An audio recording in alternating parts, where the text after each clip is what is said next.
নমস্কার। আজকে শনিবার। আর আজকে না আমাদের পান্তা মানে শীতলা পুজো হচ্ছে। তো শীতলা পুজোয় আমরা পান্তা করি। তো ওই পান্তা করেছি। আর পান্তা বাড়া হয়েছে মানে খাওয়া হয়ে গেছে আমার বরের, তারপর মেয়ের, এবার শাশুড়ি খাবে, আমার ছেলে আর আমি খাবো। আর এই ওয়েদারে না পান্তা খাওয়া যায় না।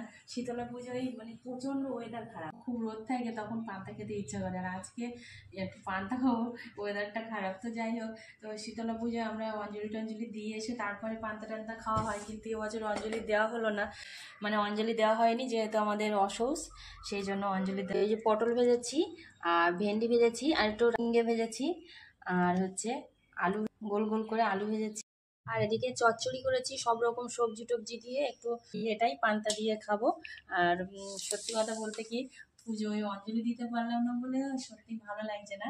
তো যাই হোক, কি আর করবো, অসহ্য অবস্থায় যার শাশুড়ি মারা গেছে।